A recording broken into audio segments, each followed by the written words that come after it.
Good morning, everyone. Melissa, I think that you're in the Zoom webinar. Can you hear us? Yeah, I can. Great, terrific, thank you. Okay, Chair, we will be ready to begin when you are, or at 9 o'clock.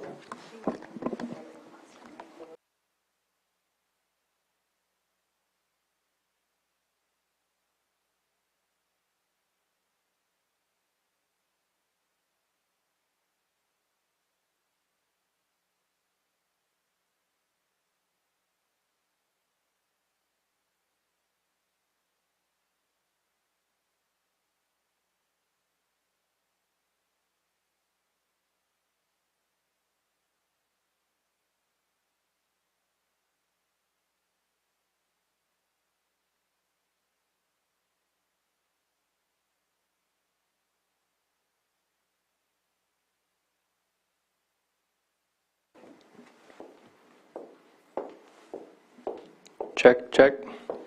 All right, so I do have a time of 9 a.m. I would like to call the meeting to order, and can we please stand for the Pledge of Allegiance? Allegiance to the flag of the United States of America and to the republic for which it stands, one nation, under God, indivisible, with liberty and justice for all.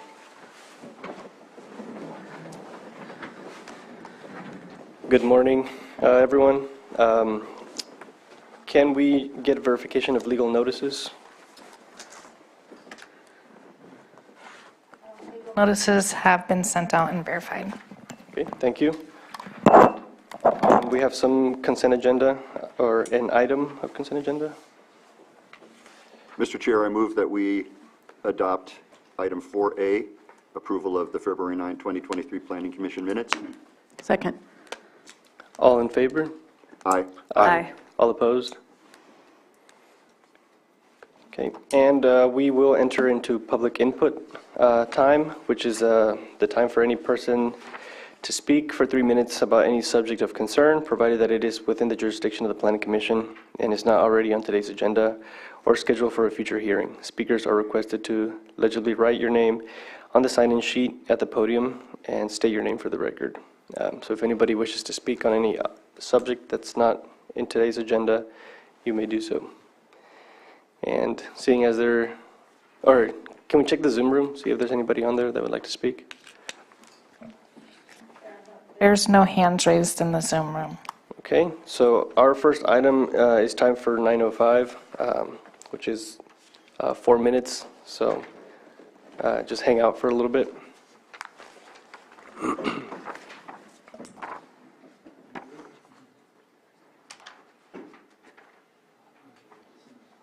In the future?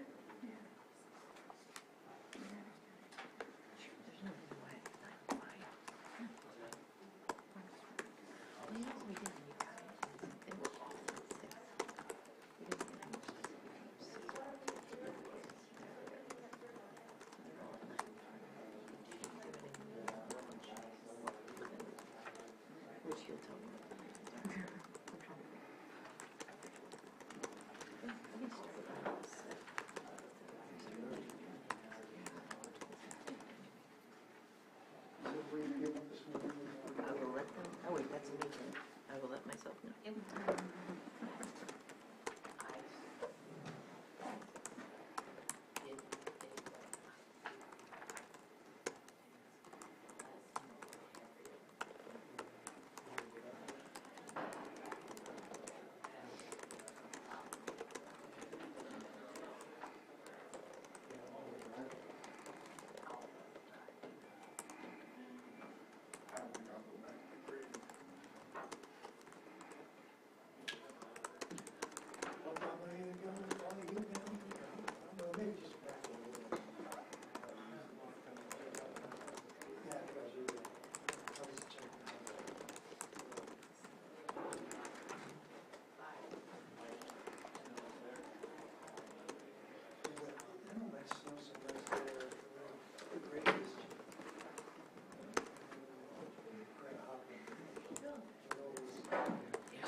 Much faster typer than I. Flying fingers. It's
It is 9:05 for our first item, a consideration of proposed major use permit UP 19-37 and mitigated negative declaration based on initial study IS 19-57 for 42,000 square feet of outdoor commercial cannabis canopy.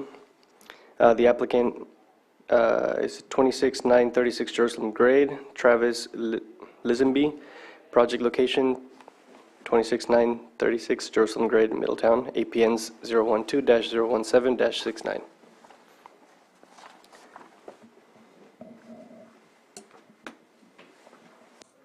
Melissa will be presenting on behalf of the applicant. Good morning.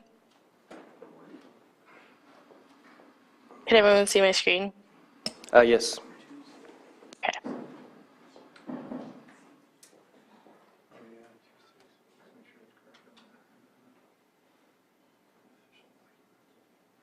Okay. Good morning, planning commissioners. My name is Melissa Frausto, and I will be presenting for Travis Lisenby. This is major use permit 19-37 for Travis Lisenby, located at 36936 Jerusalem Grade in Middletown. The applicant is requesting a Type 3 medium outdoor cultivation license and one Type 13 self-distribution license. The project proposes 42,500 square feet of outdoor canopy area, and the project parcel is 39.14 acres. The base zoning is rural lands with a waterway combining district. The general plan designation is rural lands resource conservation. The project parcel is located in the Middletown planning area, and parcels within the vicinity are zoned rural lands and open space. The project parcel contains one Class 2 watercourse and two Class 3 watercourses. The project site meets the required setbacks found in Article 27.11. The project parcel is approximately 8.20 miles west of Highway 29 and approximately 5.7 miles east of the Coyote Valley growth boundary, and will be accessed from Jerusalem Grade. The project proposes one 120 square foot security center. The site was developed under early activation, which was approved on May 4th, 2021. The site improvements included one security fencing, security pots, garden beds, irrigation systems, and one 120 square foot pesticide agriculture shed. The site contains one 2,380 square foot residence, one garage, and three 3,000 gallon water storage tanks. The project will utilize two existing on-site groundwater wells, which have an estimated yield of 3 and 5 gallons per minute. The average yearly water use required is 1.95 acre feet, or 636,000 gallons per year. The project was reviewed for compliance with the Lake County General Plan, Middletown Area Plan, Lake County Zoning Ordinance, and state regulations.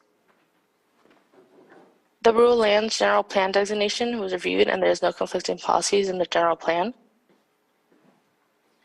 We identified 3.2.1A from the Middletown Area Plan policies that apply to the project, which pertains to groundwater monitoring. The irrigation water lines will have inline meters compliant with the California Code of Regulations, Title 23, Division 2, Chapter 2.7, and water level meters will be equipped with data logging capabilities will be installed to the existing wells for monitoring and reporting. And the project will not burn vegetative waste and will instead utilize bins with secure fitting lids. Article 7, Article 27, and Article 37 were all analyzed as part of the zoning ordinance analysis. As mentioned before, the project parcel is in the Waterway Combining District. The project is compliant with the Waterway Combining District. Structures exceed the required setbacks from the watercourse. The CEQA initial study found that the project could cause potential impacts but are reduced to less than significant to the following 10 resources. The initial study comment period was from October 28th to November 28th, 2022. All identified impacts to resources can be mitigated and reduced to less than significant. Mitigations are outlined in Attachment 2, Proposed Conditions of Approval, and Attachment 4, Initial Study. The cumulative impacts of the cultivation operation in combination with other projects in the area were analyzed as less than significant. The proposed project would not contribute to any significant cumulative impacts which may occur in the area in the foreseeable future. And as part of the CEQA analysis, the initial study includes analysis of the requirement from the Department of Cannabis Control for a cannabis business license. The project has been planned and designed to avoid significant environmental impacts, as discussed in the CEQA analysis of the ISM&D. Mitigation measures identified in each section would reduce adverse indirect and direct effects on human beings and impacts to less than significant levels. Staff recommends to adopt mitigated negative declaration initial study 19-57. And approve use permit 19-37 with the findings and conditions of approval. Thank you. This concludes my presentation. Staff is available for questions. Thank you. Do we have any questions from for the presentation? Regarding the presentation, I like those maps that show the pending and approved grows. That puts it in a much easier context for me to understand. I agree, and I'd love to see those ahead of time. Do we have, is the applicant present? Is there anything that you would like to say about your project?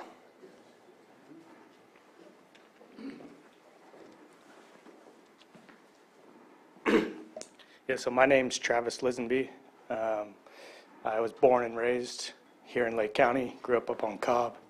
I raised 5 kids here in the county. Hope that you guys approve my project. Thank you. Would you be willing to answer a couple questions? Your water consumption expectations suggest you're planning for about 756 plants. I'm basing that on the 6 gallons per day. That's a spacing of about 7 by 8. Have I got that right, or you? What's in place is the pots are 3 feet apart, 5-foot aisles, and there's like 850 pots. Okay, so you're going to need more water than that. Well, I grew there for on the early activation, and the water that I had was enough. Yeah, it looks like you have enough. I think I crunched out 11,500 gallons per day. Do you keep track of your water consumption? Yeah, we got meters on the wells, and when I was out there, towards the end of the year, we were using 10,000 every 3 days. Interesting. Okay, thank you. Yep.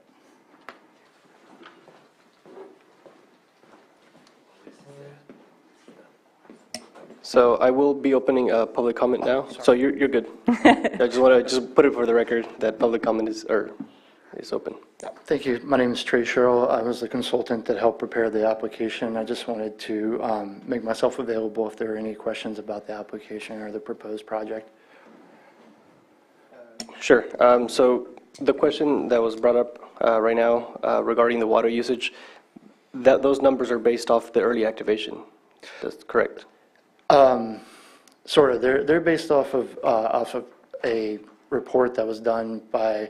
They're based on a range of things because different cultivation practices, different planting dates, things like that. So in this case, I believe it was 25 inches of water, 2.1 acre feet per acre. Basically, it's based on that. I find that to be a good standard when estimating the amount of water that a outdoor farm would use. And there were different cultivation practices that would use more or less depending on what they're doing.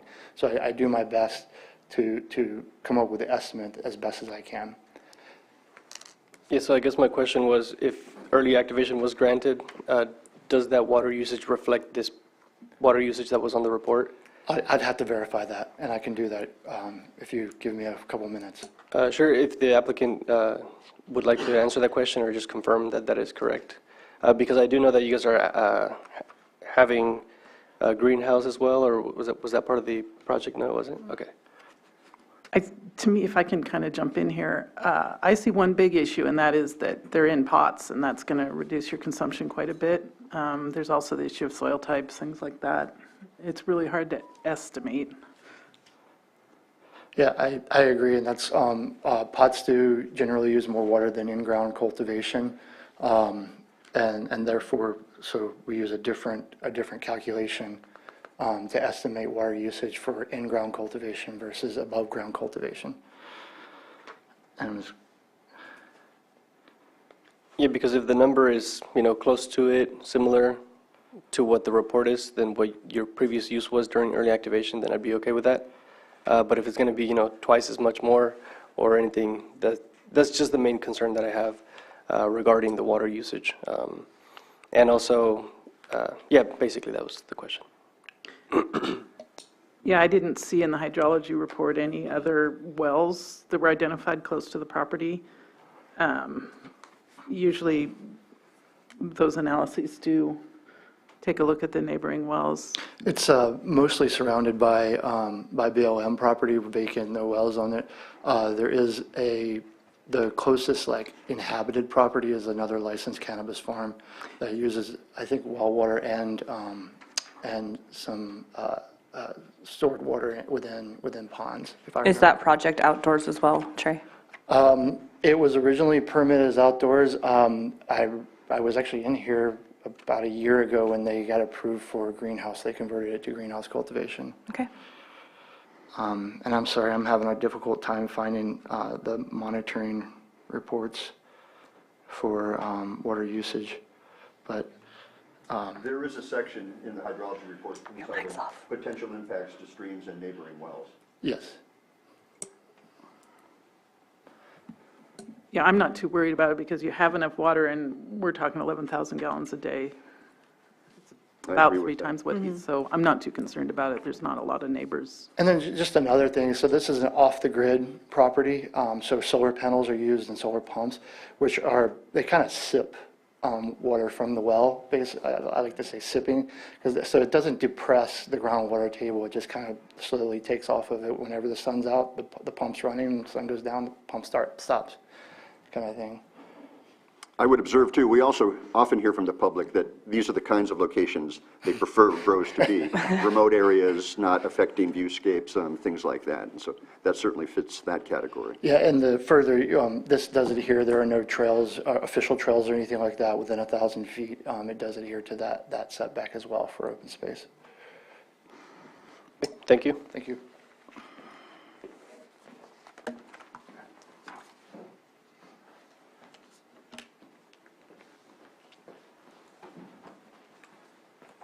Hello, I'm Mark McDonald. I own Inland Properties, which is a land brokerage specializing mostly in Lake County.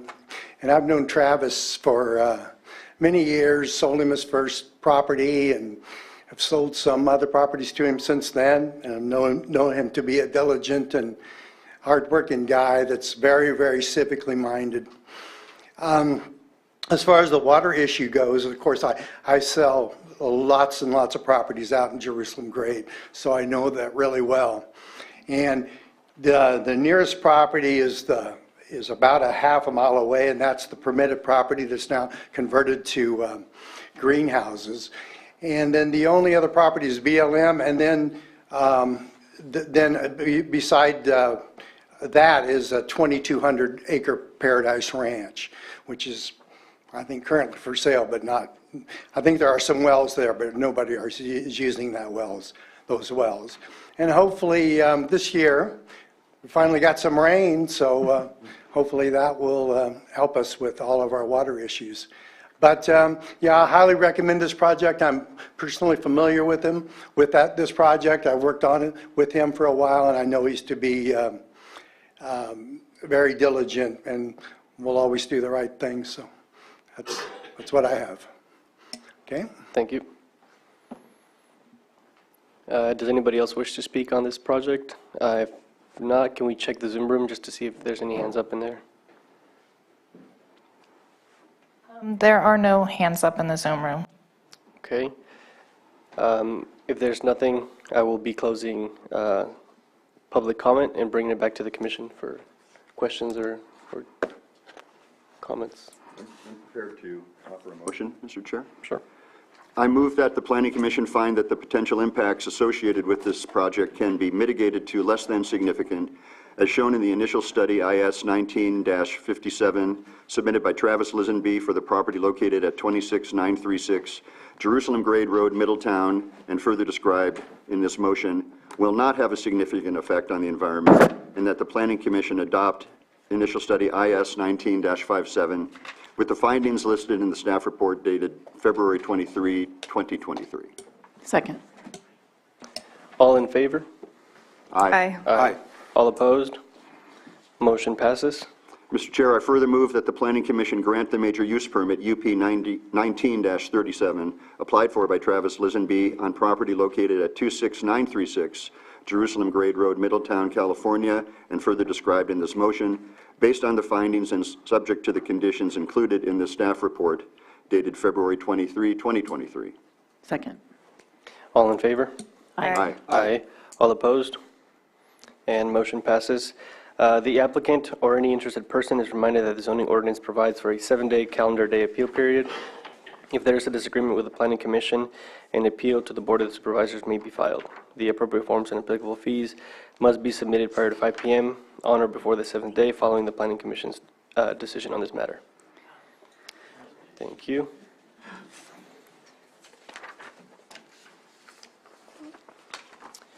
And moving on to our second item, if your item is done, just whenever you guys are ready, or if you guys want to stick around, just do so quietly when you guys exit the room, and continue discussion outside. So our second item is our consideration of proposed major use permit UP 21-29 and mitigated negative declaration based on initial study IS 21-30. Applicant is Adobe Creek LLC, 2CW Productions Inc., Highmark Land Company LLC for commercial cannabis processing in existing facilities. The project location is 4820 Loasa Road in Kelseyville, APN 008-038-50. Thank you, Mr. Chair, members of the commission. Byron, Turner. if you would hold just 1 second. I'm not sure I need to disclose this, but about 3 years ago, I toured this property with a consultant who thought it might be an interesting conversion from pears to processing weed. But there was no application before us at the time, but I did want to disclose that I have walked through that property. I as well have toured the property back in 2020, I believe. Haven't been there since, so. Well, since we're all disclosing, I toured it more recently. The shed was built by my relatives in 1923, I believe. So there's that.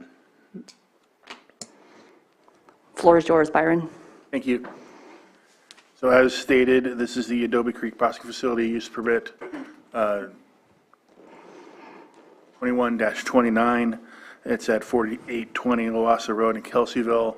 I want to point out that the property, or the applicant is 2CW Productions. The staff report lists an old applicant, so I wanted to make that clear. This is for cannabis processing, the vacant Adobe Creek packing shed. This is not processing like the type 6 or type 7 processing that you sometimes see. That requires a specific process. This is processing that includes bucking, drying, storing of cannabis, and I know the applicant and consultant will be describing further the day-to-day operations of the site, but it's not the extraction or machinery that you sometimes see with the processing permits. The base zoning is agricultural, and the general plan is industrial. If you looked at the GIS, you might have, there's some conflicts in the county GIS. If you clicked on the property, it would have identified it as agricultural general plan, but we went back and checked the paper maps. It is indeed industrial for the general plan, although still zoned agriculture. It is in the Kelseyville planning area, and the vicinity map, you can see, wow, it's just north of Kelseyville. I want to clarify the surrounding uses. There's vineyard to the immediate east. Kelsey Creek is to the west. South of the facility is abutted by vineyard, but then there's also a residential, a church, and industrial uses across from Merritt Road. And then to the north, it's largely vacant and more vineyard. If I can just interrupt while you're on this slide, Merritt Road ends at the creek, right there where your thing is, so it's actually not Merritt Road to the south, it's Gaddy. I know it's probably not important. Okay, yeah, that's a good point. Gaddy runs from here to here, and then turns to Merritt. So the site includes 44,000 square foot drying and office building, which is building 1, a 23,000 square foot processing, packaging, harvest, and storage building, and a 25,000 square foot cold storage building. As you can see, there's still remnants of the pear processing on the site. Additional buildings on the site, another 24,000 square foot drying building, and 1,000 square foot maintenance building, a security building that's around 2,000 square feet, and there are proposed 10 320 square foot frozen harvest storage areas. As you can see, this again, the site is currently vacant.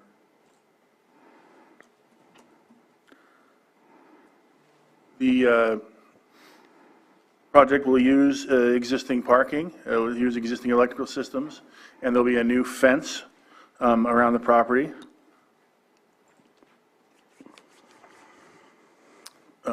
Project analysis, we reviewed as usual, we read the general plan, the Kelseyville area plan, the zoning ordinance, state regulations, as well as the sensitive receptors. I'll get into that a little later. Usually, at this point, you hear that there's no conflicting policies within the general plan.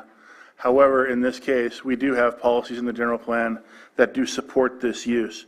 This is an ag-related use. It's an ag processing facility, which increases the overall, the supporting policies are agricultural economic zones where the county shall encourage development of ag supporting industry, such as ag processing facilities that add to the overall agricultural viability of the county. This certainly falls under that category. This is an agriculture-related support industry. It supports ag-related uses. The use provides a needed service to surrounding agricultural areas. The operational and physical characteristics is designed to not have a detrimental impact on water resources. And again, this activity supports ag operations, production, and processing within the county. Additionally, the Kelseyville area plan has policies that apply to this property: appropriate visual screening, a high priority to employment opportunities, and new commercial uses having its own security.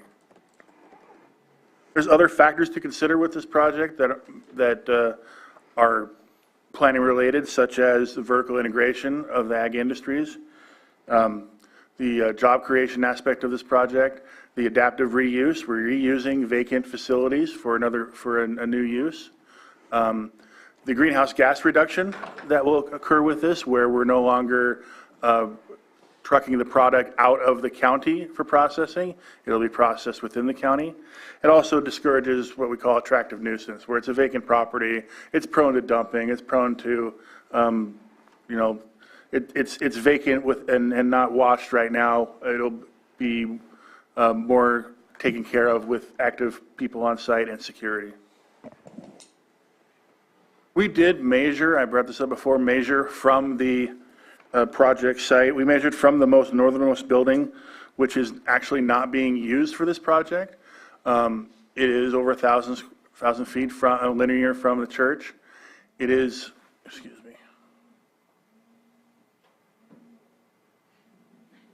Sorry about that. It is 1,200 feet linearly from the American Legion and the ball field there. It is almost 4,000 feet from the high school, from the field, and then 2,000 feet from the gym where they have elementary school activities and basketball there. So it does meet all the required setbacks. This was circulated as a mitigated negative declaration.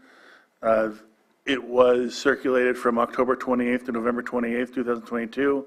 There are mitigation measures that are outlined in the proposed conditions of approval and the initial study. It is staff's recommendation that the commission adopt the mitigated negative declaration which is the result of initial study 21-30, and approve the major use permit 21-29 with conditions of approval. I'm here for any questions. The applicant is also here, and I believe the applicant has a presentation as well. I have just one quick question for staff. Item 22 on the draft conditions mentions a cultivation tax. Will cultivation be occurring on this property? Cultivation will not be occurring on this property.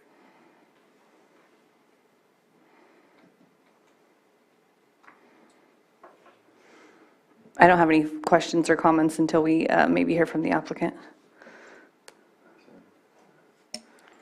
And, oh, there they are.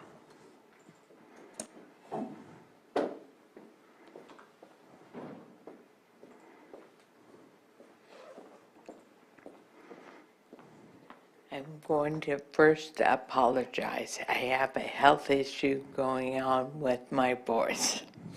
My name is Catherine Clark.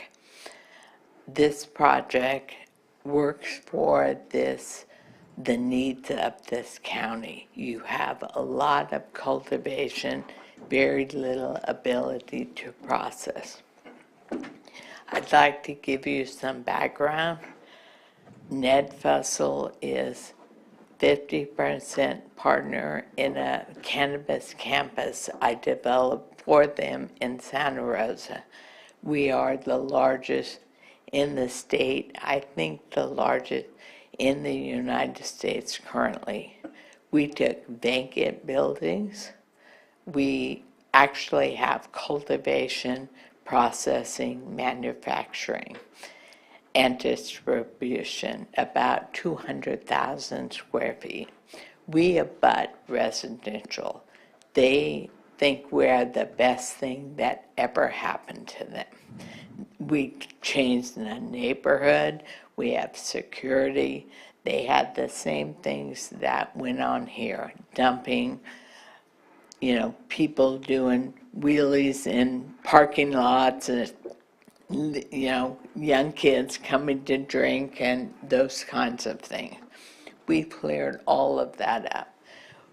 That campus is the largest taxpayer in the city of Santa Rosa. The police love us. We have had 3 issues in 6 years. My security has them zip tied to a chair when the police arrive to pick them up. We know how to do it. We know how to do it right. The only loss we've ever had is cutting of our fence. Our cameras pick it up. We pick them up. We zip time to share. We call the police, solve that issue. We know how to do it well. We know how to be an asset to the community. I've asked, and people just couldn't make the time, but Giffen is available for you to see what it's like. We can fit into a community and be a good neighbor. Any other questions for me? I know Trey has a presentation, but I am firsthand with Ned, and I have done these processes, these projects that are this large, and I know how to do them and how to do them right. Any questions? I believe we don't have any questions, but thank you. All right, thanks.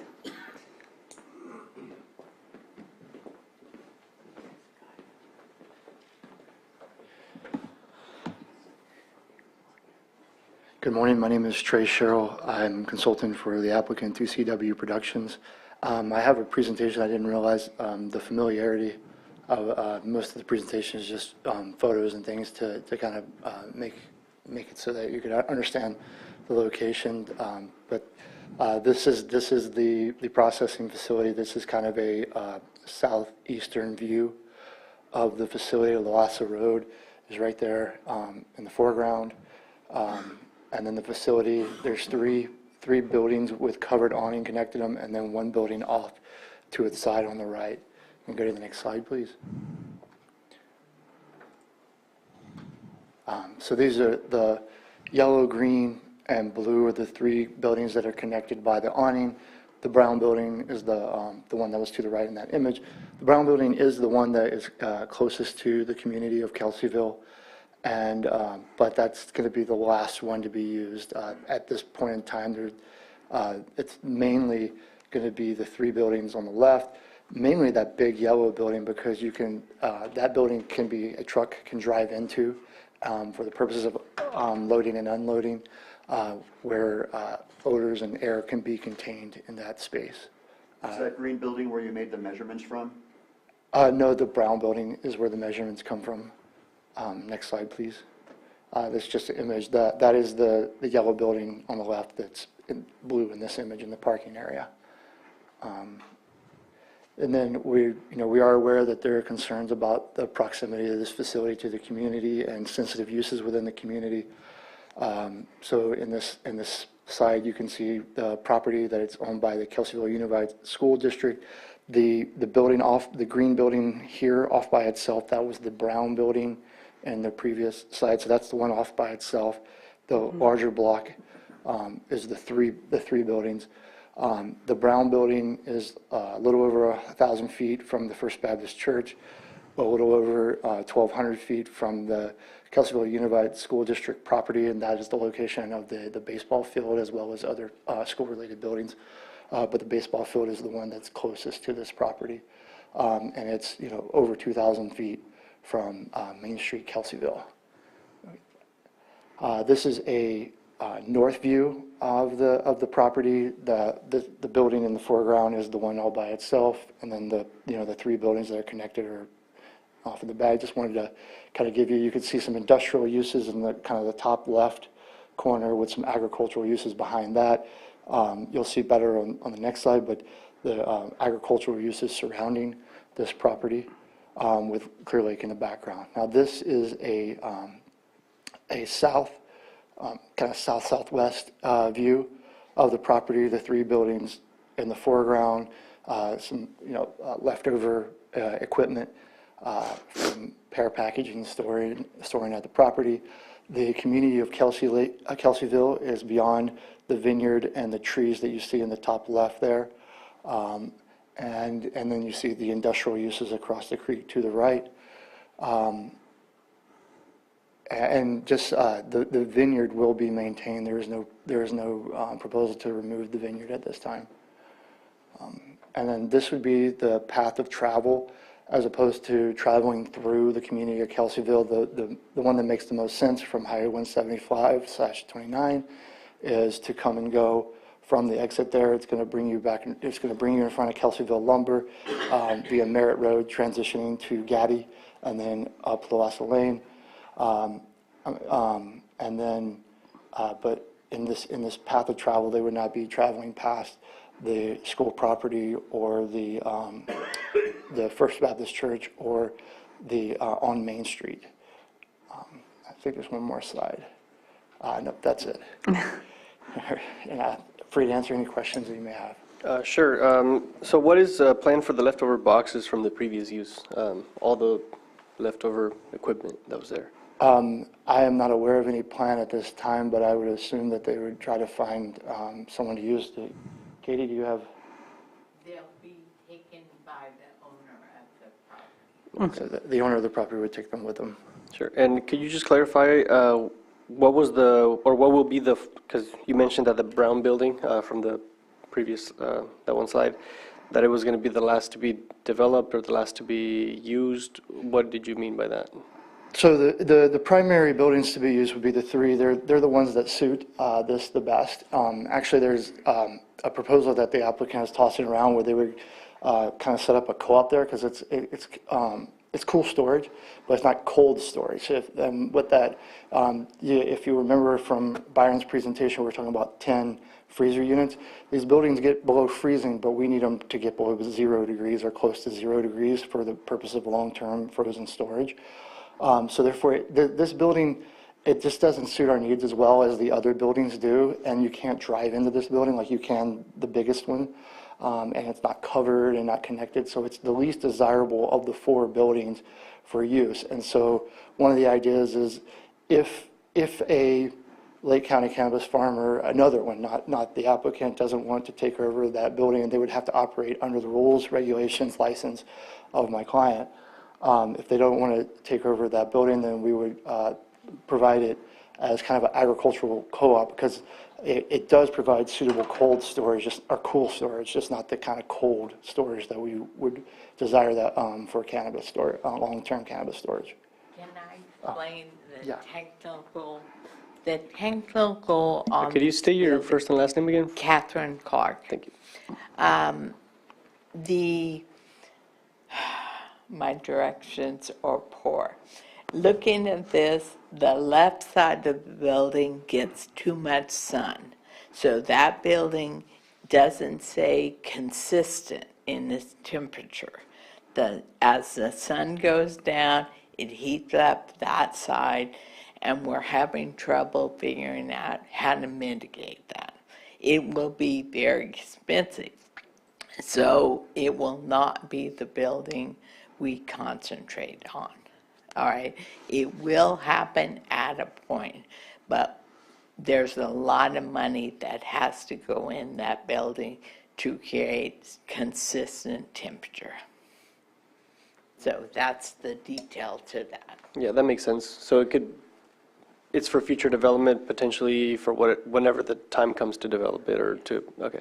And then, excuse me, for the dry storage, the mobile units that you guys are talking about, will they be close to that building? Or where, on this picture, can you kind of point out where those were going to be Could you used? go back to that? I believe it's the second slide. You can see, it's the one with the colored building. Yeah, there. So you see the blue lines? Yeah. That is the proposed Okay. location of the cold storage. And that's freezer. under the awning? And they would be under the awning. Okay. Yeah, and those units, all the other buildings are enclosed, but those units would be enclosed in themselves, and they would be under the cover of that awning. And Okay, Sounds good.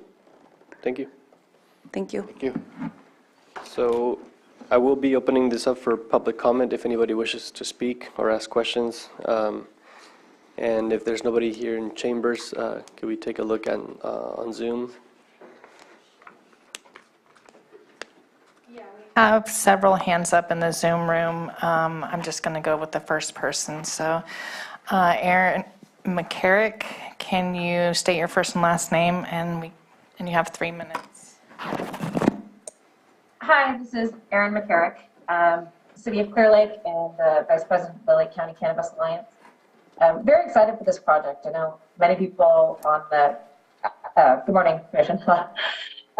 Many people on the Commission and just in the county are just excited to see this move forward because it has been vacant for so long and numerous potential projects moving forward with it. So a big shout out to the CDD for their efforts in continuing this, and also supportive of the applicant, just very active in the community and good folks.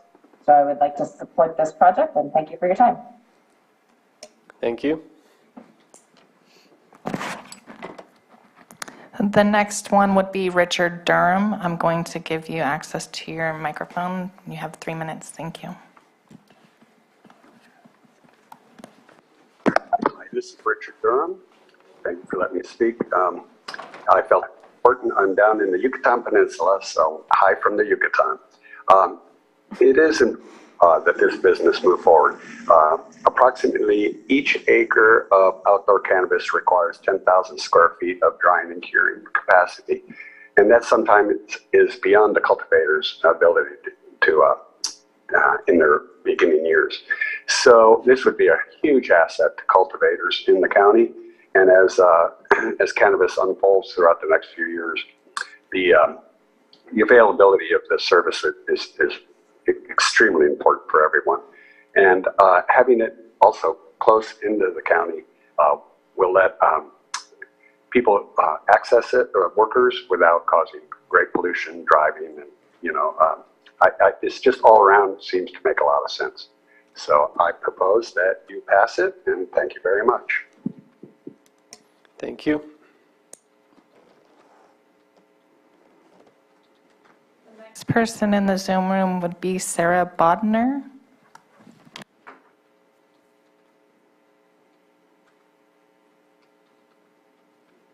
Good morning, Commissioners. This is Sarah Bodner, consultant, and I'm calling to speak in support of this project. I think this is a fabulous and necessary project and a great application. As Byron said, this is a compatible and really needed agricultural use in Lake County. It helps repurpose an old structure and bring it back to life. And as the Commission is very well aware, we have a desperate need for cannabis processing space in Lake County. We currently still don't have regulations allowing on-farm drying, which is hopefully coming soon. But absent that, we really need commercial spaces at scale. And in addition to that, really. One of the challenges we have with the cannabis industry and with all agriculture is that all crops come off the farm at relatively the same time. So we need multiple facilities like this, just like we needed multiple pear processing facilities. So we're designing for a future that is already here, a little bit too late, but this project helps bring us forward. You guys are familiar with it. Many of you have toured the property and everybody knows of it. And the kind of revitalization of empty buildings and occupying these vacant structures that can happen with approval of a project, this means that it's going to be safer, that it's going to be cleaner, and that it's going to bring vitality to the neighborhood. And I hope you approve it. Thank you. Thank you for your comment. Next person in the Zoom room will be Sarah Ryan. Good morning. My name is Sarah Ryan. I'm the environmental director for the Big Valley Band of Pomo Indians. And I had just a couple of questions about this project. I don't have all of the environmental documentation that went along with the review of this project. So I apologize if the information was readily available at some point and I didn't get that I didn't avail myself of it. So my first question is, it sounds like, because there's no cultivation here, but it does say that they're going to be using some wells. And I just wanted to make sure that the plan is that the wells, they'll be using less than 2 acre feet a year of water, because I know that's a requirement with the governor that, because it's in the Big Valley groundwater basin, that if there's well usage over 2 acre-feet a year, it needs to get approved by the GSA. So that was the first question I had. We have a staff, we are aware that it's in the Big Valley Basin, and have been working with the GSA staff on actually all projects that are within the basin, and this is designed to comply with all the requirements. Well, so is it are they planning on using more than 2 acre-feet a year? And yeah, so are they planning on using more than 2 acre-feet a year? No. Thank you. Okay. Okay. And then my next question is, I don't know if there would be any additional requirements, but Luasa is a little country road, and I'm not sure like if it's been evaluated, like the amount of trucks and kind of vehicle traffic that would be on the there for, especially during the season when a lot of activity is going on. But are there any requirements for that road to be a little bit more taken care of because of this project and these activities? It was reviewed by the Public Works Department, and I'm looking to see if any requirements are in the conditions of approval.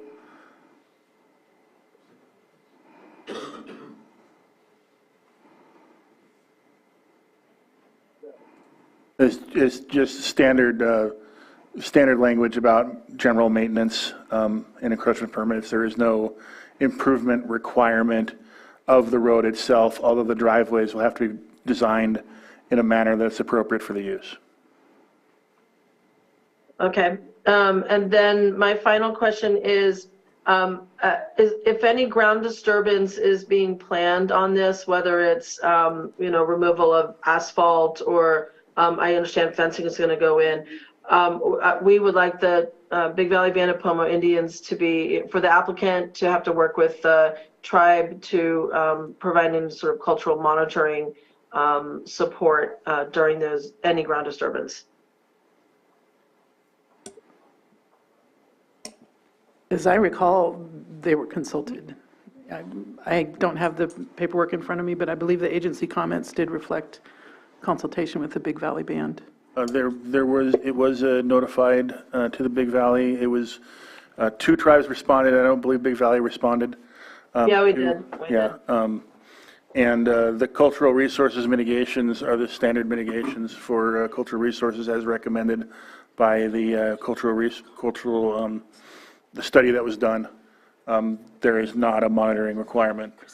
Well, and something that jumped out at me in the staff report in terms of water was the prior amount used by the pear packing facility, 48 million gallons a year compared to 1.4 million gallons with this new application, which is a dramatic reduction in water use. Okay, I have to jump in on this. I was involved in the pear processing facility, and I'm pretty sure we use nowhere close to that amount of water. I think there's a misunderstanding. The hydrology report referred to 3,600 gallons of water per ton of fruit. There's just no way that it came anywhere close to that. I think the misunderstanding is, and I'm recalling from 25 years ago, so I don't know any numbers, but as I recall, we recycled the water. Having said that, I'm not too concerned about it. This is clearly going to use less water than the pear operation did. If the applicant or Trey, if you could answer some questions regarding that, because if the existing vineyard is going to be maintained, that would require some water.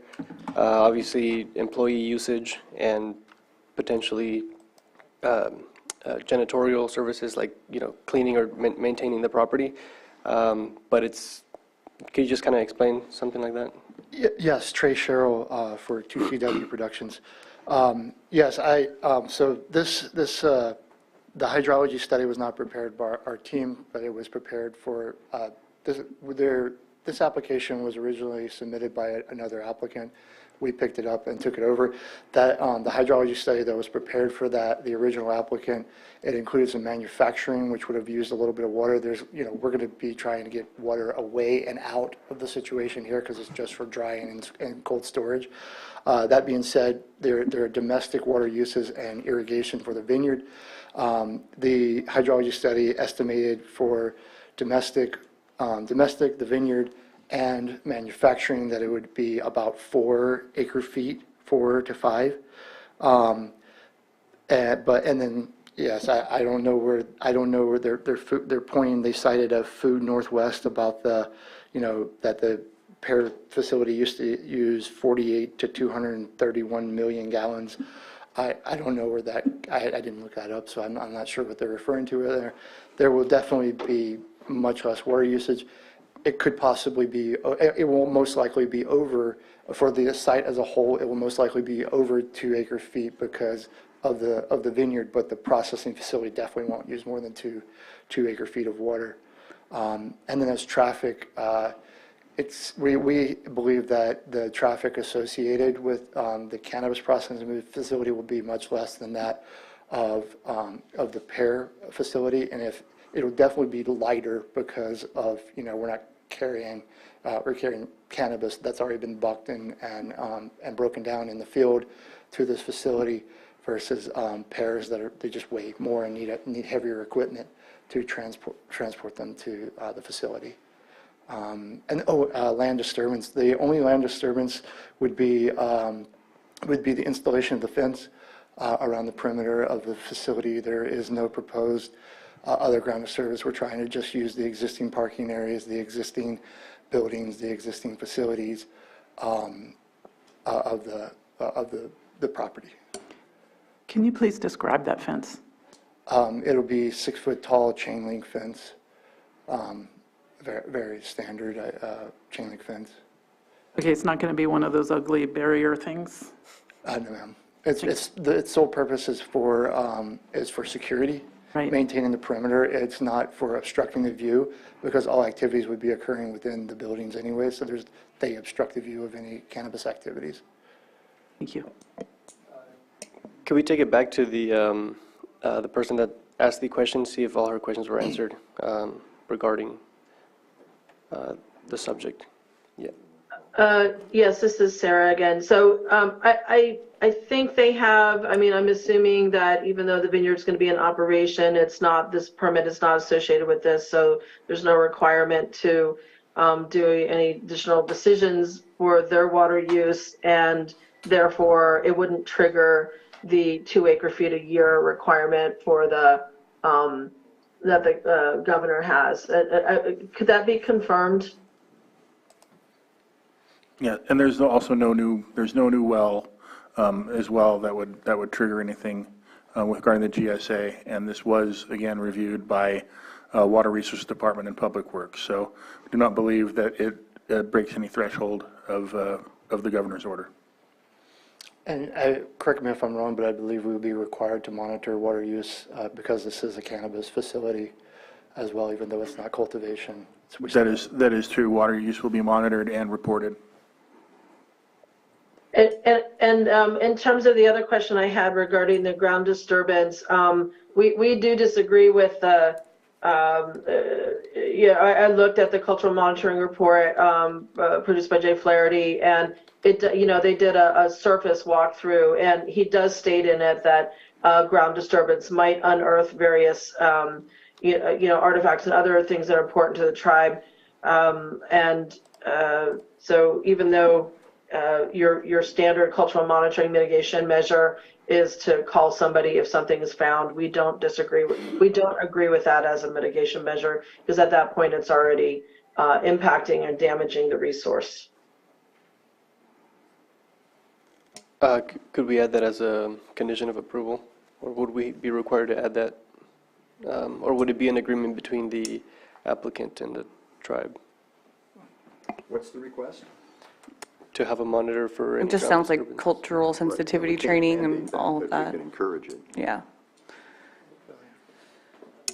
Your commission may, if the evidence before you presented to you supports, like if in your assessment of the evidence presented to you today supports in your mind the mitigation requirement of having a monitor, you could certainly require a monitor. However, what we cannot do is require a specific, that an applicant enter, as part of a condition for a permit, we cannot require that the applicant enter into a specific agreement with a third party. But if your commission does, based on the evidence presented to you today, determine that a mitigation, an appropriate mitigation in this instance would be a monitor, you can certainly require a monitor. Sarah, we do have the applicant here that would like to say something to that question of yours. Sure. State your first. Catherine Clark. The property is partially fenced now. It's just old, not sufficient. So we will be putting fences back where they are currently. The vineyard has been in place a very long time. We would not have a point where we would remove asphalt. We have trucks coming in. It's just not something we would do. We're not growing at the facility. Parking is the most important thing we're going to need for employees, for trucks. So I can't even imagine us removing any of it. That would just be not beneficial to anything. So I would really appreciate if we do not get into having to call, and pay for someone to monitor the installation of a fence where there's already one. Seems an undue burden. Sarah, do you have a response to that question or to that comment? I'm not the tribe's historic preservation officer. Unfortunately, he's not here. And I understand what they're saying about, it's a very small footprint. Obviously there was no cultural review ever done for any of these older structures that were ever put in, these vineyards, no cultural review ever done for that. So there's probably plenty of things, in that area, and that's not a good reason not to have a monitor. However, if they're pulling poles out and putting them right back in where they are, there aren't any new holes dug, is what it sounds like she's saying, because there's already a fence up. That's probably fine. But if there's any sort of extensive that they're doing new holes that are, broader and stuff, nobody has had a chance to, look under those soils. That was not part of the cultural assessment done by Jay Flaherty. He just did a surface review. So, it's right next to a creek that's important to the tribe, and we are expecting that things would be found subsurface if there was that type of disturbance done. So it sounds like if you're putting the poles right back in where they already were, that would probably be okay, and we would let that go. But we, yeah, certainly if there's anything else, I hope our TIPO is able to be in touch with the active, with CDD if we have some other concern. But in terms of approving your permit today, that's probably fine. I do want to add, the creek is across the road from us. Yeah, we won't be doing anything over there at any point. It's too close to the creek. I know the county would like to develop some of that creek and things, and we're not going to the other side of the road.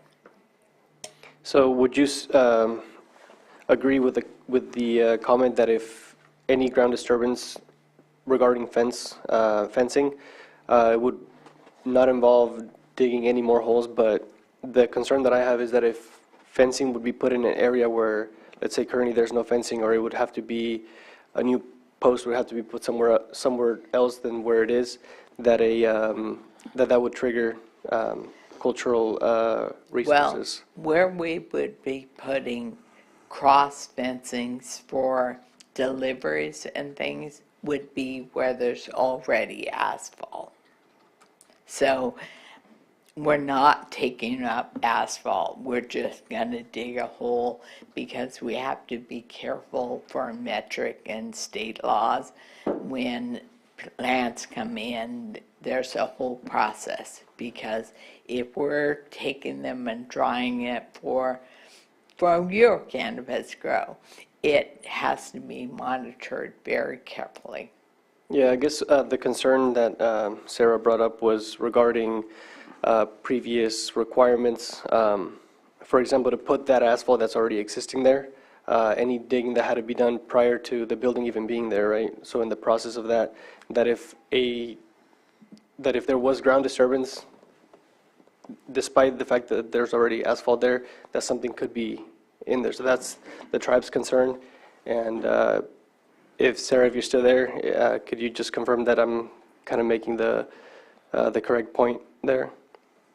Yeah, yes. I mean, as I said, all of those structures that have been put in right next to that creek, and that creek bed does, it moves over the years. And so what's now a road right next to a creek probably was creek bed at some point, and all of those are considered sensitive areas for the tribe, for tribes. And so, yeah, I think you've stated it correctly. Okay, thank you. And I want to jump in really quick. I think the part of understanding the impact and not minimizing it just being a hole, if you're saying it's just a hole, how deep is that hole? And if you're going to break through old asphalt and into new soil, that's where the kind of issue is arising. And so I think in terms of understanding exactly how deep you're going to be digging, that it's going back into previously disturbed, that's all good. But where do you break that threshold of turning over new soil? And so I think that information is not available. So you have to assume, and we don't want to assume, we want to know. You guys are saying, yeah, it's going to go right back in the same existing place where there's not going to be a disturbance to any previously undisturbed soil. And so I think, again, understanding there's a lot of factors that play into, like Sarah mentioned, it's well known that the creeks have changed over thousands of years, and that we understand that the primary habitation is around the water in the creeks historically. Yes. And so that's why I think the concern is being raised. If it's new soils, then at some point there has to be some type of mitigation or discussion with the applicant and the tribe to work that out, and so without you saying we're going to actually dig in a hole that's already been disturbed 3 feet in the ground, those are kind of things that are, I'm thinking about, is the type of fence, how much, what's the depth of the fence, what's the size of the fence, is it going to be concrete, all those types of things are just little details that help out to kind of either say it's going to create a new disturbance or it's going to stay within a previously impacted area. And I think that's the part, again, of, coming from the cultural resource field, we know that a shovel head in untampered soil can go back far as 500 years in terms of the information and the resources. And so when we just say a small hole, we got to think in terms of a shovel head can erase any potential history that's there. And so that's why it's critical, like you're saying, if it's going to go back in a previously disturbed, then there's really not a need. But I think, to have that conversation and provide those little minute details helps to kind of rule out some of the need for maybe potential monitoring. And I think that's kind of what's coming out is what's going to happen with the fence. Is it going to eventually hit that threshold where it's in new soil or not? And I think that's something I feel like I'm comfortable with what I've heard so far. And as I say, we're not getting near the creek. We know creek beds are water sources where they commonly, everyone needs water. The concerns, and I'm going to be open, all right, we have the site that we developed needs monitoring on anything that's deeper than 2 feet. So we have to have someone out there.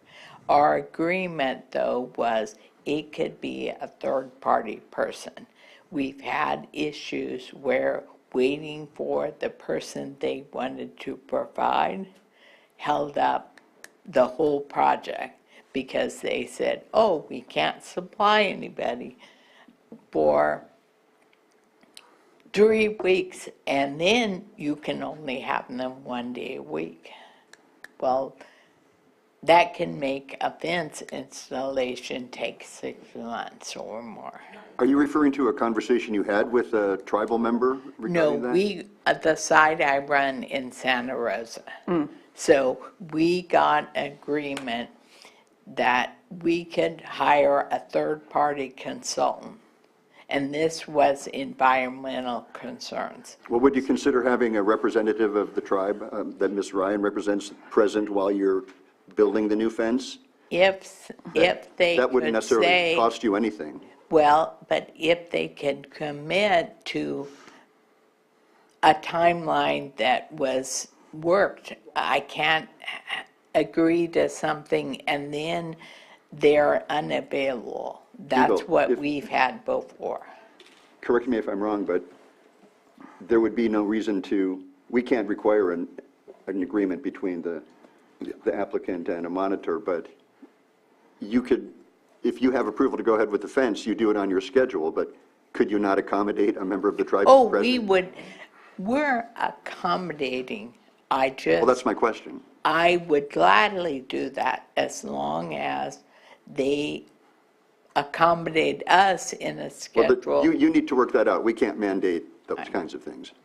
And I just want to add, and this is the hard part with cultural resources. This is the issue with the cultural resource surveys, is if they're designed for only a surface inspection, there's always going to be the question of what's under the ground. And so that's where you're relying on Chris and the background research to determine that the potential is either significant or not significant, something's going to be found. And so when I look at the projects and I'm seeing in the CEQA documentation, we're moving to lessen the significance, the first thing I think is there's the potential for something to be there. If we're having to move to lessen the significance, that's saying there's a chance. Now, if there wasn't a need to lessen the significance, then to me, there's nothing there. And so I think that's where we have to, I guess, understand at that stage of contacting consultants, what is their background in the area?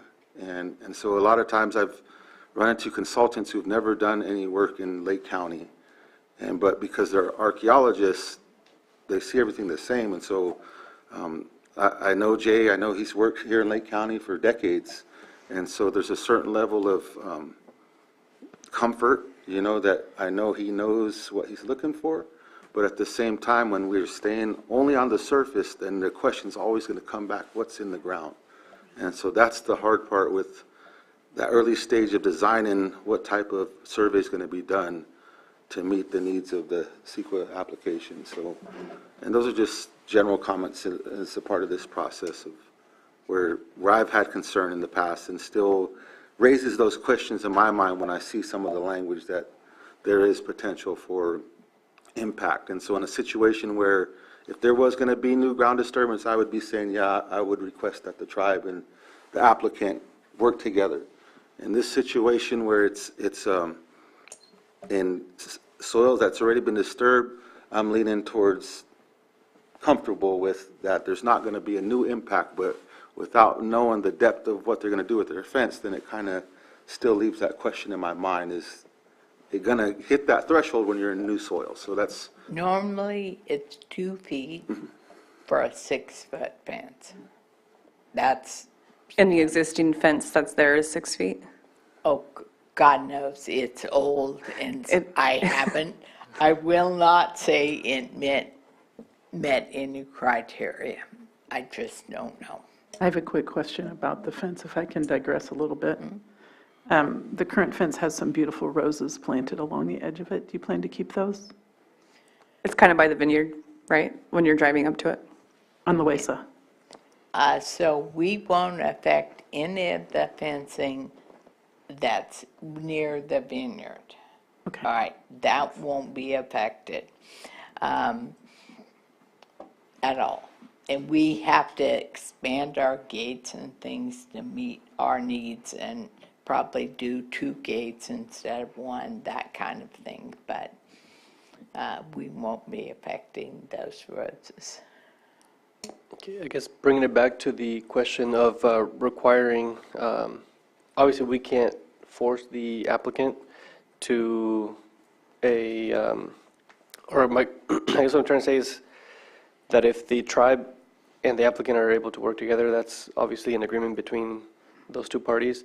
Does that have to be a condition of approval, or how would we word that out? Because I understand that this issue is, from experience with my job, I have to as well consult with the tribes, and my experience so far here in Lake County has been very fluid. They're always available. We give them a heads up, like, hey, we're about to commence work certain date, and they make sure to be there. So from what I've experienced, it's not a difficult process. I guess the point of this conversation is to allow the tribe to be present if there's going to be any ground disturbance that could potentially unearth something. So it's a very simple process. It could be a very easy agreement. So that's between the applicant and the tribe to deal with. But I believe that it should be a requirement for that reason of historical artifacts and the history of Lake County, knowing that these tribes have been here, so to respect their wishes. If the tribe sees it as something that they would like to have. Commissioners, in your assessment of any project in relation to impacts to environmental resources, of which cultural resources and tribal resources are included, what you would be doing is, as you're aware, is assessing the information in front of you and determining whether or not the impact is mitigated to less than significant, as Commissioner Brown had noted.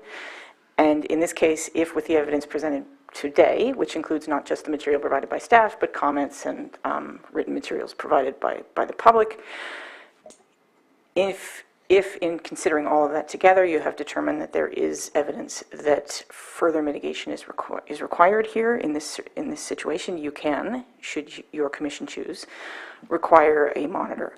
You can also, rather than stating a blanket monitor, if the circumstances allow in your assessment, you may also put criteria on requiring a monitor. For example, if your concern is undisturbed areas below a certain number of feet or a certain diameter of hole for fencing, you can put a parameter around that. So you could, as conditions, as part of your conditions, require a monitor if ground disturbance were to occur in certain areas that you would identify in that language, and then certain depth of digging, for example.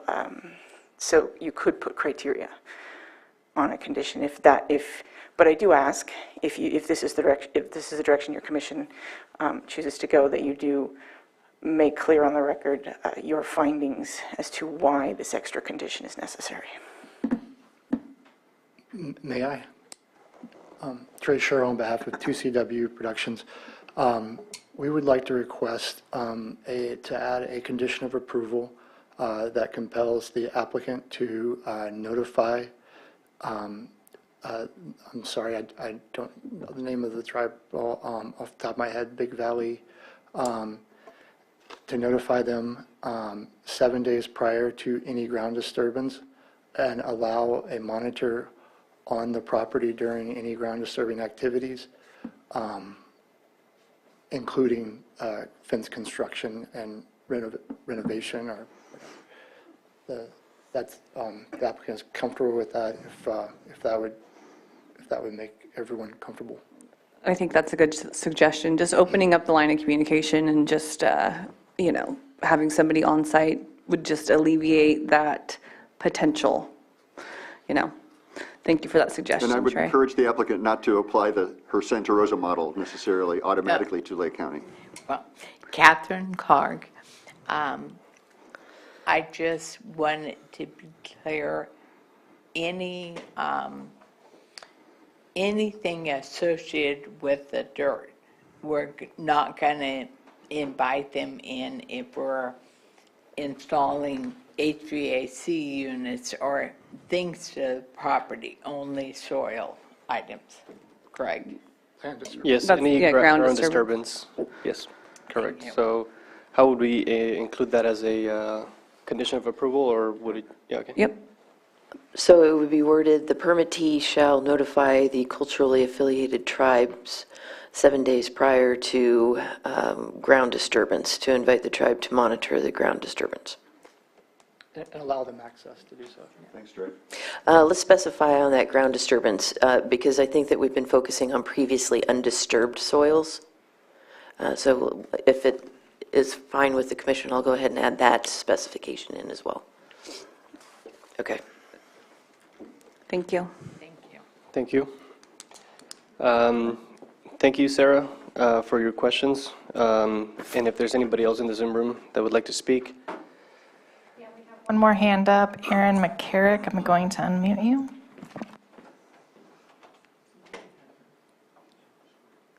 Okay, there we go. Unmuted. Thank you so much again. This is it's not what I said before. So Aaron McCarrick, Clear Lake, also on the Clear Lake Planning Commission. And just as maybe further assurance to the commission and also to Sarah, is that the LCCA is in conversations with tribal officials and tribal leaders to do an AB 52 training for our members.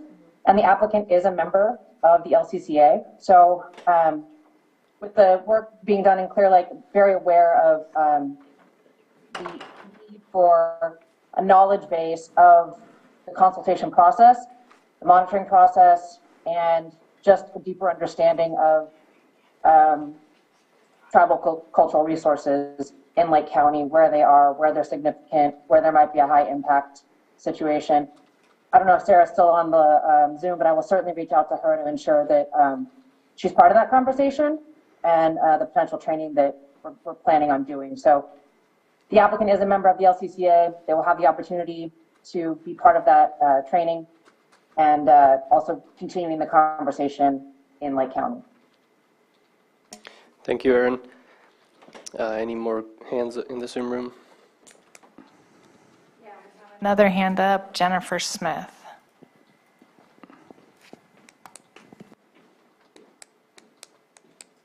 Good morning, commissioners. This is Jennifer Smith, president of the LCCA. Aaron just mentioned exactly what I wanted to let everybody know about. We're actively working with our membership to open the lines of communication and have a better understanding on a regular basis. You know, I think this is a very important project to our community.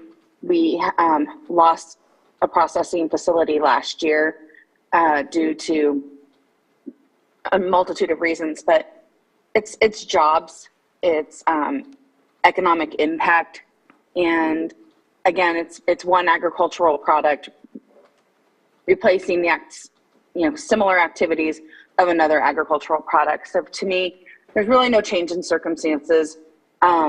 It's like traffic, it's like activity, and as we do continue to grow in size and scope, it is important that we have these license types that allow vertical integration, that allow the jobs and the processing of product to be handled within the county rather than sharing that revenue streams with other locations. So I hope that you will approve this project. It's desperately needed. Thank you. Thank you, Jennifer. If Jennifer's still there, could she please spell out what LCCA stands for? Lake County Cannabis Alliance. Thank you. Any more hands in the Zoom room? There are no more hands in the Zoom room. Okay, seeing as there are no more hands in the Zoom room, I will bring it back to chambers. If there's any. Good morning. Good morning. My name is Jacqueline Dharma Pollen. I'm a owner of Monte Cristo Vineyards. My family and I have been farming here for about 25 years in the wine grape industry. Recently, we were awarded a 22-acre cannabis permit, and we're very pleased with that. It's giving us the ability to diversify our business. Today, I'm here to express my support for a successful business owner, Ned Fussell, and his application for the permit for Adobe Creek. This business has displayed their expertise in the industry as farmers, and they have created verticals in the cannabis industry. He is highly respected and recognized throughout the state of California. We in Lake County should feel very honored that Ned and Adobe Creek have chosen Lake County to bring their processing business and truly bring full circle to a business like this in Lake County. I have personally visited his current facility in Santa Rosa, and 3 words come to mind: professionalism, well-managed, world-class. I saw a workplace where problem-solving, teamwork, and leadership resulted in a continuous improvement in innovation in this organization. If I didn't know I was visiting a cannabis facility, I would have thought I was at a Fortune 500 professional office. We truly need this sort of excellence in Lake County. We really do. As a longtime farmer here in the county, I'm pleased to see an unused, empty facility come to life with a successful business that will provide a much-needed employment for many of our residents. It will support many local farmers, such as ourselves, for processing. And let's not forget the tax revenue.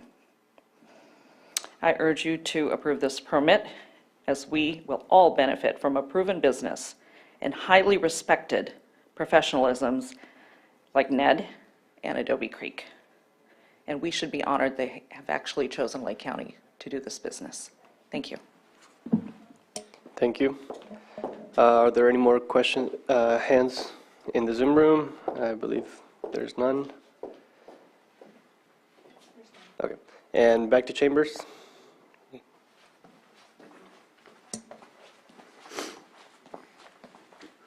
Good morning. My name is Alec Dixon. I'm a co-founder of SC Laboratories. We're a cannabis testing analytical lab out of Santa Cruz that's been up serving the cannabis space for the last 13 years. And I wanted to speak in positivity today for the potential approval of this cold storage facility. One thing I just wanted to really highlight from my experience with cannabis is, so much of the most artisanal aspects of this plant that really kind of help define quality are these trace aromatic volatile compounds, the terpenes, the other aromatic volatiles that really not only really define the craft artisan quality of cannabis, but also kind of the entourage effects, the medicinal benefits that craft cannabis can bring, and these attributes, the terpenes and other aromatics, they go away really quickly whenever drying or curing happens in hot temperatures. Anything over 70 degrees starts to volatilize these very trace perishable attributes. And a lot of farmers in Lake County and Northern California are actually at a major disadvantage due to the fact that there's not any type of cold storage processing facilities like this that can preserve the artisanry of what's cultivated over a 9-month period.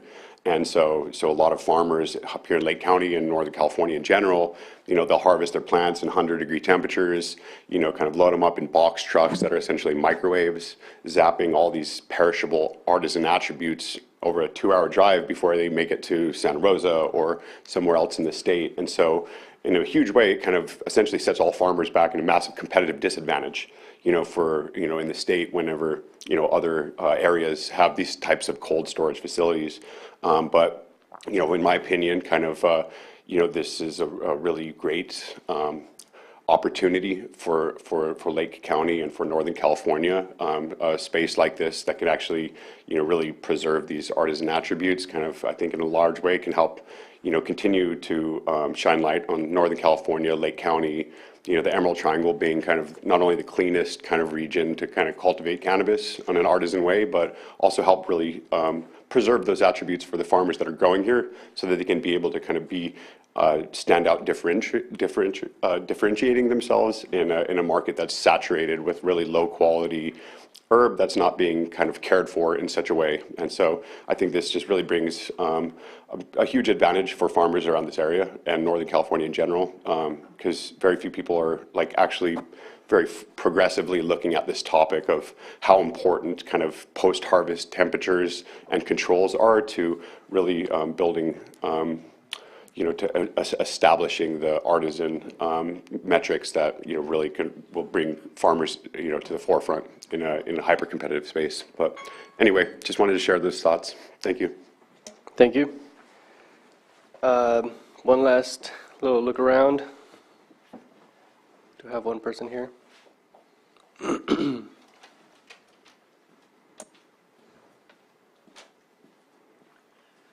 Good morning. My name is Jonathan Dharmapal, and I'm co-owner of Monte Cristo Vineyards. You heard from Jacqueline a little while ago. When I look at this project, I really have one primary objective, or primary word of support. It's an opportunity to keep high-value processing in the county. We have been in the wine business for about 25 years. I should say we've been in the wine grape business for 25 years. And we actually end up shipping our grapes after all the hard work into other counties for processing. Now we are starting to process a little bit more in the county, but not nearly enough to support the farming that takes place in grapes in the county. But here's a lovely opportunity to bring a very professional, carefully managed operator into the county to help with the processing of cannabis. I think this is a wonderful opportunity for the county, and we shouldn't miss it, to keep the value add, the value chain in the county. It'll support the farmers who are working in the county. It'll support employment in the county. And I think the macroeconomic perspective for us is something that could filter away if we don't grab this opportunity. And to have the right kind of operator is also very important. So we are very supportive of this and would like to encourage the board, the committee to approve this. Thank you. Thank you. Any more hands? We'll be bringing this back to the commission for discussion or action. So Are you officially closing public comment? Public comment is officially closed. Chair, if I might add a request for an amendment in the conditions of approval. In the first paragraph, it does list the Adobe Creek Processing Facility and Ms. Clark, but I'd like to add the 2 CW Productions just so that it's very specific. Thanks. All right. Does anybody have any comments? Yeah. I'll let her go. Thank you. I have a few comments that are pretty minor, but first of all, I don't understand why it would be called Adobe Creek when it's actually located on Kelsey Creek. Not sure you want the affiliation with the prior operation that was there for a short while. For most of the time, that facility was known as the Kelseyville Packing Company, I think for like 75 years. That's just a comment. I'm a little confused because throughout the documents, there are a number of names associated with this project. The Jed Morris and Matt Prim has been, apparently that was a mistake. Yes. We have a Ned Fussell, we have 2 CW Productions, Inc., that according to the Secretary of State is owned by Edward Fussell. The COAs are for Adobe Creek Processing Facility and Catherine Clark. Katie Clark gave me a tour, and she was associated with Bertoloni Realty. There's Highmark Land Company, LLC, that's owned by a John Ochipinti. There's Titan Valley Building Company, Jed Morris. We already talked about that one. The owner of record appears to be Aztec Property Management in Yuba City.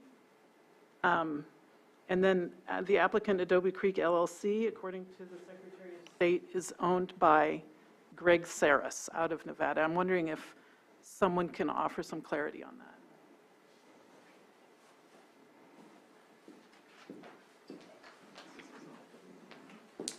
You just need to speak into your mic more. Good morning, John Ochapinti with Highmark Land Company. I also have Aztec Real Estate and Development. Somehow that's got put in there. Okay. But Jed Morris and the other group was a former group, and took a run at it and didn't go.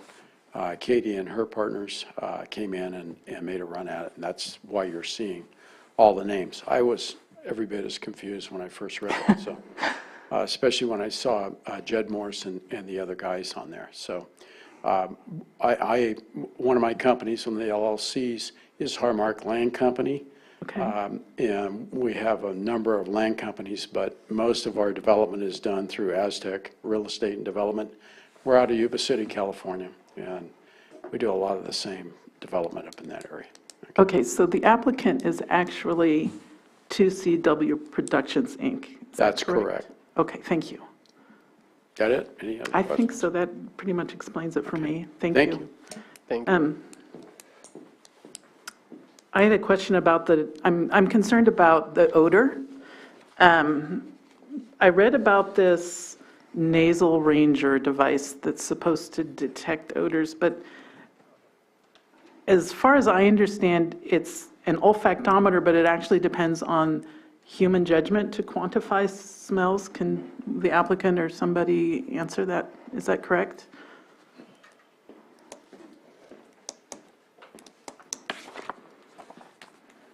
Trey Sherrill on behalf of 2CW Productions. Excuse me. Yeah, the nasal ranger is useful to, it's the way that like regulatory bodies, when they get a odor complaint, they can use that technology to quantify it, to know if there's been a violation, and therefore it's a way to standardize. Some people are more sensitive to odors than others. It's a way to more standardize odor monitoring. And as described in the property management plan, it would be security personnel responsible for doing daily monitoring. It also, it can, with wind, it can shift odors around, but it's also intended to help the person using the nasal ranger detect the source of the odor. Which building, if all the buildings have cannabis in them and you're smelling cannabis at Owasso Road, then it's hard to tell which one the source is the source of the odor. And so this equipment is intended to make that easier, and it's based on I found it from, it's what regulatory air monitoring uses to determine odor if odor are exceeding a certain threshold. So the device actually measures particulates or terpenes in the air? Yes, the organic compounds, terpenes, it can quantify those. Okay, thank you. I've heard from a lot of people today appreciating that, there's a need for this space to be used to process product. Some of the letters that we've received seem to be just anti-cannabis, and I just want to make a comment about that to the public. It's not our choice as a planning commission to decide whether cannabis is legal or its processing is legal or not. That's not a decision we're allowed to address, really. And it just reminds me of my great-grandmother in Lake County. Right after Prohibition, she was really against vineyards because of the effects of alcohol when misused. So I just wanted to comment that I feel that this is a new time. This is the challenge of our era, if you will. My concerns about this project are the only one that was not addressed was population, and I do think that the population will be affected because in agriculture, when we used to bring in 100 people for harvest, when I was running my grandfather's pear orchards, and we had to house them. We ran a labor camp. We had to meet a whole lot of state legal criteria. And so I'm very concerned about where these people are going to live. We are already in a housing crisis. I'm not sure if we can address it at this time, but I want to express that this is a really big concern that we need to tackle as a community. And that's about it for me. Thanks. According to the property management plan, there'll be 12 full-time employees as well as 80 employees for the peak season. I agree with you 100% on the housing, but that's a whole nother plate of food. I will take us back since we're telling story time. Commissioner Chavez and I had the opportunity to go up north to Humboldt County, and one of the things on our field trip for the California Planning Commission Association was to visit cannabis industrial zones. And these were, this is an actual facility that used to be an old sawmill, okay? Think about it just like the packing sheds that are vacant and sitting there.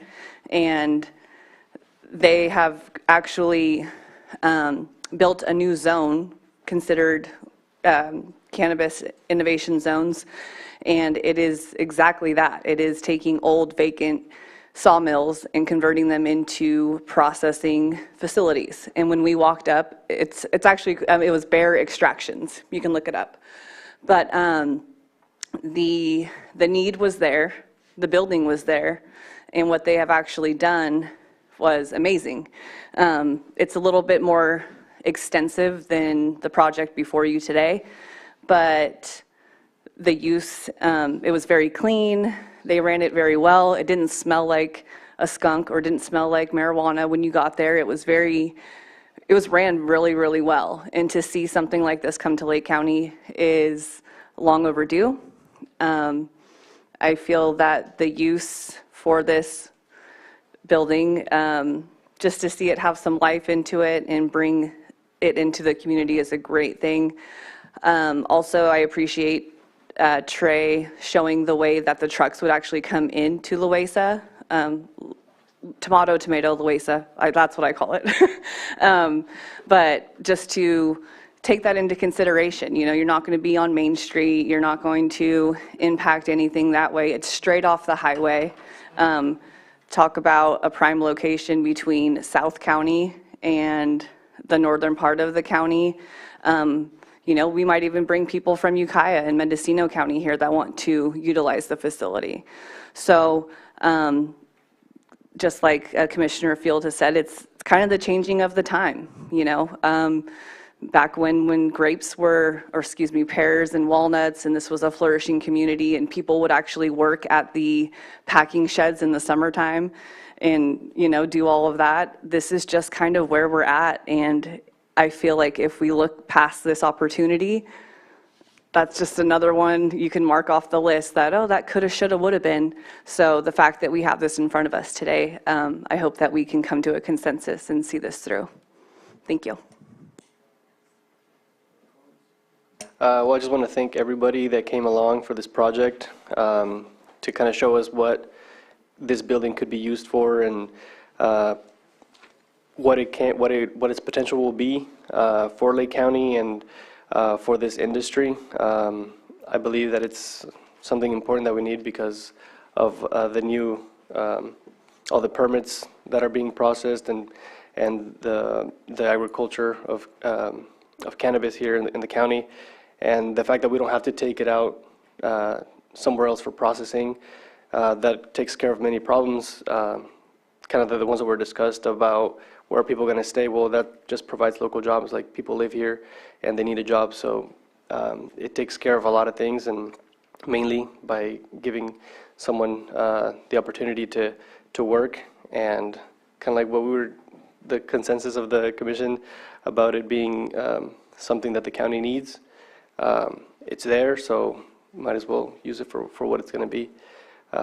So thank you guys for the community for showing their support and coming along to kind of highlight this project. So if there's any more comments Yeah, I have one more comment. I was reading the letters that were submitted electronically, and I wanted to respond to Pauline Bradley's letter specifically. She said she moved from Covelo about 10 years ago to escape the drugs and gangs associated with the illegal pot farms there. I just want to point out that we don't have any direct control over the legality of cannabis, as I mentioned, but it's possible that regulation or allowing operations to get legal, if you will, might prevent criminal activity. So we're able to regulate. I'm not sure if I'm making myself clear, but that's the way I've been thinking about it. If there's no more further discussion, I'm prepared to make a motion. You guys okay? Yep. I move that the Planning Commission find that the potential impacts associated with this project can be mitigated to less than significant through the implementation of the Mitigated Negative Declaration IS 21-30 for Adobe Creek Processing Facility, 2CW Productions for the property located at 4280 Loesa Road, Kelseyville, California. EPN 008-038-50 will not have a significant effect on the environment, and that the Planning Commission adopt initial study IS 21-30 based on the findings listed in the staff report dated February 23rd, 2023. Second. All in favor? Aye. Aye. Aye. All opposed? Motion passes. In regards to major use permit UP 20-32, I move that the Planning Commission grant that the major use permit UP 21-29 applied for by Adobe Creek Processing Facility, 2CW Productions Incorporated, on property located at 4280 Loesa Road, Kelseyville, California, based on the findings and subject to the conditions included in the staff report and as amended here today, February 23rd, 2023. Second. All in favor? Aye. Aye. All opposed? Motion passes.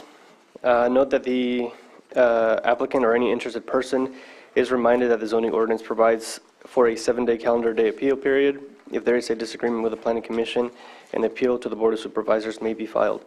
The appropriate forms and applicable fees must be submitted prior to 5 p.m. on or before the 7th day following the Planning Commission's decision on this matter. So, thank you. And if you guys make your way out, do so quietly. We still have business to discuss.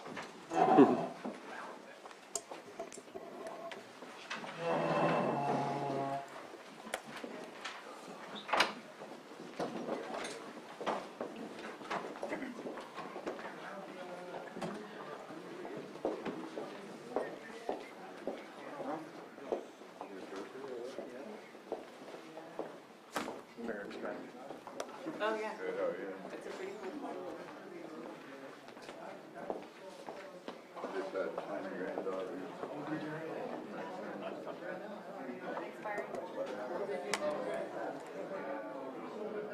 Anytime the chair is ready, I'm happy to give a department update. Department update? Yes, thank you. First, I wanted to extend thanks to Assistant Planner Trish Turner and CDD Tech Jamie Henry for jumping in to assist to fill the very large hole now that Jim is gone. So, and to let the commission know that we have already compiled, we had a good response to the position to replace, to get our new Jim. And so we will be scheduling interviews hopefully soon so we can move this process along. But in the meantime, Trish has the experience of doing it before, and Jamie is gracious enough to start learning it. So we're going to have a deeper knowledge base when we do finally get the new Jim. So thanks to them. And then secondly, my evaluation before the Board of Supervisors is on March 7th. You personally? My personal Okay. eval. So if you've been thinking, we need to give this woman the heave-ho, feel free to reach out to your supervisor prior to that date. So. Or the complete opposite, right? You know, give credit when credit is due. You know, reach out, absolutely. Thank you. This is I'm hoping to stick around. You never know. You never know when those things go on the agenda, but I second that. my dad told me when I was little, he says, you know, what you really need to do is find that job that you just love and you can't believe they're actually paying you to do it. And so I think I found that, and I'm very, very thankful for the team that I have, and I'm just really honored to be part of it. Yeah. Thanks. And just to echo on what you said, you are one person who always mentions the team. It's never, patting yourself on the back or taking your own personal accolades and accomplishments, because you know that it takes a whole team to make anything happen. So you're very selfless in that way. And I feel like maybe I've been doing this for like 3 or 4 years now, and going through all of the different changes and different people, and poor staff has had to meet and greet and then watch somebody leave, meet and greet and watch somebody leave. So the fact that you're rooted here, and here meaning like Lake County, and just the many hats that you wear, we're very fortunate to have you. So I hope that your, what did you call it? Your evaluation? Yes. I hope it goes well. Yes. Anything else that we? That concludes my report. Thank you, Maria. If I may, Commissioners, just real quick, very little thing. Thank you. You're doing a great job. Thank you. Very, very quick. You may have heard that the County Council has put in her retirement. Her last day is the 24th of March. So I just wanted to give you a heads up that our office will undergo a shakeup. So if you may see that sort of spill over attendance of Planning Commission and availability and that sort of thing. So just to give you a heads up that will happen potentially. Yeah, thank you. Thank you. And we will call this meeting adjourned at 10:50.